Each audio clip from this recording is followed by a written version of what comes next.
Hello hi नमस्कार and welcome back to my channel mostly fascinating. तर आजचा हा व्हिडिओ त्या लोकांसाठी असणार आहे ज्यांना आपल्या गॅलरीमध्ये आपल्या घरासमोर झाडं तर हवेत, ग्रीनरी हवी, त्यासोबतच रंगीबेरंगी फुलं पण हवेत आणि तेही 12ही महिने. आणि त्यासोबतच त्यांना झाडांची तेवढी म्हणावी तेवढी काळजी घेणं होणार नाही आहे.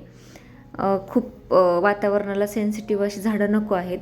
अगदी कमी काळजी घेऊन छान येणारे झाडं जर तुम्हाला पाहिजे असतील तर आजचा व्हिडिओ हा तुमच्यासाठीच आहे. तर शेवटपर्यंत व्हिडिओ नक्की बघा, म्हणजे तुम्हाला संपूर्ण माहिती मिळून जाईल.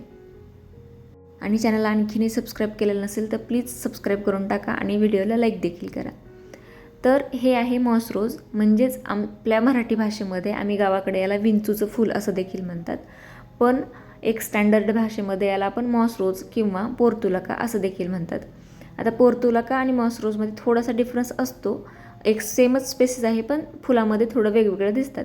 ते पोर्तुलाका आपण नेक्स्ट व्हिडिओमध्ये पाहू. आता हे आहे मॉस रोज. तर हे लावण्याची एकदम सोपी पद्धत आहे. तुम्हाला कुठंही जर हे झाड दिसलं तर याची एक छोटीशी जरी काडी घेऊन तुम्ही आलात आणि ती मातीमध्ये, आता तुम्ही व्हिडिओमध्ये पाहू शकताय, अगदी साधे सोप्या पद्धतीने मी त्याचे फांद्या घेतल्यात आणि त्या मातीमध्ये लावल्यात. आपली साधी गार्डनिंग सॉईल आहे ही, काळी माती आहे आपली घरची. तुम्हाला गार्डनिंग सॉईल किंवा अर्ध कोकोपीट आणि अर्ध गार्डनिंग सॉईल जी मिळते ती देखील तुम्ही वापरू शकता, किंवा पाण्यामध्ये देखील हे झाड येतं पण मातीमध्ये छान येतं जास्त. तर साध्या फांद्या लावून घ्यायच्या आणि त्याला एकाला एक नवीन झाड असं तयार होतं. आता मी एवढंच झाड लावलं आहे पण याच्यामधून पूर्ण कुंडी गच्च भरून जाणार आहे. तर हे माझ्याकडं जवळपास 4 रंगाचे होते, एक गुलाबी, पिवळा, लाल आणि पांढरा, असे 4 रंगाचे माझ्याकडं इथं मॉसरोची फुलं आहेत. याच्यामध्ये आणखीन वेगवेगळे रंग पण येतात, मिक्स शेडिंग पण येतात. आणि हेच एकमेकासोबत जर क्रॉसिंग झालं याचं फुलाचं तरी ह्याचेसुद्धा आपल्याला मिक्स शेड झालेले तुम्हाला पाहायला मिळतात. याच्यामध्ये मला बरेच मिक्सिंग झालेले शेड्स बघायला मिळाले नंतर जेव्हा याला फुलं यायला सुरुवात झाली तेव्हा.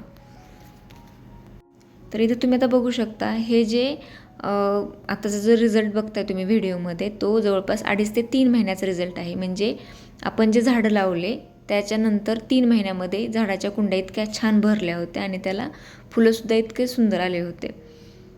तर सगळ्याच झाडांना फुलं आलेले आहेत आणि याची जास्त काही काळजी घेण्याची गरज नाही. याला फक्त नियमितपणे पाणी घालण्याची गरज आहे. पावसाळ्यामध्ये फक्त याला खूप जास्त ह्या कुंड्यामध्ये पाणी साठून राहणार नाही याची काळजी घ्या. थोडं शॅडोच्या ठिकाणी ठेवा आणि याला भरपूर सूर्यप्रकाश लागतो. त्यामुळे सप्टेंबर महिन्यापासून ते फेब्रुवारी महिन्यापर्यंत याला प्रचंड फुलं जास्त प्रमाणात येतात. आणि एरवी पण येतातच, याला 12ही महिने फुलं येतात, पण याला स्वच्छ सूर्यप्रकाश लागतो. दिवसातला 3 ते 4 तास कमीत कमी ह्याला छान स्वच्छ सूर्यप्रकाश लागतो, म्हणजे याला चांगली फुलं पण येतात आणि टवटवीत झाडं राहतात. आणि दुसरं काय, याला नियमितपणे पाणी घालायचं, बाकी काही याला खत वगैरे मी तर घालत नाही. तुमच्याकडे असेल तर कंपोस्ट वगैरे याला टाकलं तर चालेल. एवढं थोडक्या काळजीमध्ये आणि सुंदर फुलं देणारं असं हे मॉस रोज आहे, जे कुणीही गार्डनिंगमध्ये आपल्याला लावू शकतं. तर आजचा व्हिडिओ कसा वाटला, आवडला असेल तर लाईक, शेअर, सबस्क्राईब करा. Thank you so much. धन्यवाद.